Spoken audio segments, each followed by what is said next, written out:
இந்த வீடியோவில் நம்ம இன்றைக்கி எதை பற்றி பார்க்க போகிறோம்னா, தமிழக அரசு ஊராட்சி ஒன்றியத்தில் பார்த்தீங்கன்னா உதவியாளர் மற்றும் டிரைவர் பணியிடங்களுக்கான காலி பணியிடங்கள் அறிவிச்சிருக்காங்க. இந்த வேலைக்கு பார்த்தீங்கன்னா நேரடியாக பணி நியமனம் பண்ணுறாங்க. இந்த வேலைக்கு விண்ணப்பிக்க வேண்டிய கடைசி தேதி பார்த்தீங்கன்னா 4th ஜனவரி 2024. ஓகே, இந்த வேலைவாய்ப்பு தொடர்பான மற்ற முழு விவரங்களையும் இந்த வீடியோவில் நம்ம இன்றைக்கி தெரிஞ்சுக்கலாம். ஸோ இப்போ தான் நம்ம சேனலுக்கு நீங்கள் ஃபஸ்ட் டைம் வர்றீங்கன்னா மறக்காமல் நம்ம சேனலை சப்ஸ்கிரைப் பண்ணிக்கோங்க. வாங்க தற்போது வீடியோக்குள்ளே போகலாம். இதில் ஒரு போஸ்டிங் நேம் பார்த்தீங்கன்னா அலுவலக உதவியாளர். ஸோ இந்த வேலைக்கான மாத சம்பளம் பார்த்தீங்கன்னா ஸ்டார்டிங் சேலரி 15,700 ரூபாயிலிருந்து 50,000 வரைக்கும் கொடுக்குறாங்க. கல்வி தொகுதியை பொறுத்த வரைக்கும் எழுத படிக்க தெரிந்திருக்க வேண்டும் சொல்லியிருக்காங்க. அடுத்து பார்த்தீங்கன்னா சைக்கிள் ஓட்ட தெரிந்திருக்க வேண்டும் சொல்லியிருக்காங்க. இந்த வேலைக்கான வயது வரம்பை பொறுத்த வரைக்கும் பொது பிரிவினருக்கு மினிமம் 18 வயது முதல் மேக்சிமம் 32 வயது வரை உள்ளவங்க விண்ணப்பிக்கலாம்.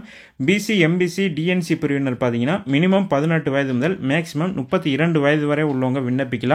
எஸ்சி எஸ்டி பிரிவினர் மினிமம் 18 வயது முதல் மேக்சிமம் 37 வயது வரை உள்ளவங்க விண்ணப்பிக்கலாம் சொல்லியிருக்காங்க.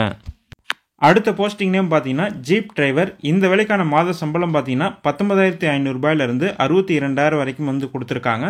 கல்வி தொகுதியை பொறுத்த வரைக்கும் மினிமம் 8ஆம் வகுப்பு தேர்ச்சி பெற்றிருக்க வேண்டும் சொல்லியிருக்காங்க. ப்ளஸ் இலகுரக வாகனம் ஓட்டுநர் உரிமம் பெற்றிருக்க வேண்டும் சொல்லியிருக்காங்க.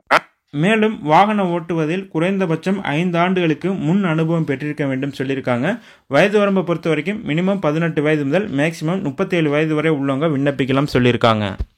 இந்த வேலைகளுக்கு எப்படி விண்ணப்பிக்க சொல்லியிருக்காங்கன்னா, அலுவலக உதவியாளர் மற்றும் ஜீப் டிரைவர் போஸ்ட்டுக்கு தனித்தனியான அப்ளிகேஷன் ஃபார்மேட் கொடுத்துருக்காங்க. இதில் உங்களுடைய ஃபோட்டோ ஒட்ட சொல்லியிருக்காங்க. அதுக்கப்புறம் உங்களுடைய பேசிக் விவரங்களை ஃபில் பண்ணிக்கிட்டு தேவையான ஆவணங்கள் ஜெராக்ஸ் நகல் இணைச்சு பதிவஞ்சல் தபால் மூலமாகவோ அல்லது நேரிலோ சென்று வருகின்ற ஜனவரி 4ஆம் தேதிக்குள்ளே விண்ணப்பிக்க சொல்லியிருக்காங்க. இந்த வேலைவாய்ப்புகள் பார்த்தீங்கன்னா தற்போது விருதுநகர் மாவட்ட ஊராட்சி ஒன்றியங்களில் இந்த வேலைக்கான காலி பணியிடங்கள் தற்போது அறிவிச்சிருக்காங்க. இந்த வேலைக்கான notification link, application format link பார்த்தீங்கன்னா இந்த வீடியோ டிஸ்கிரிப்ஷனில் லிங்க் கொடுத்துருக்கேன், செக் பண்ணிக்கோங்க.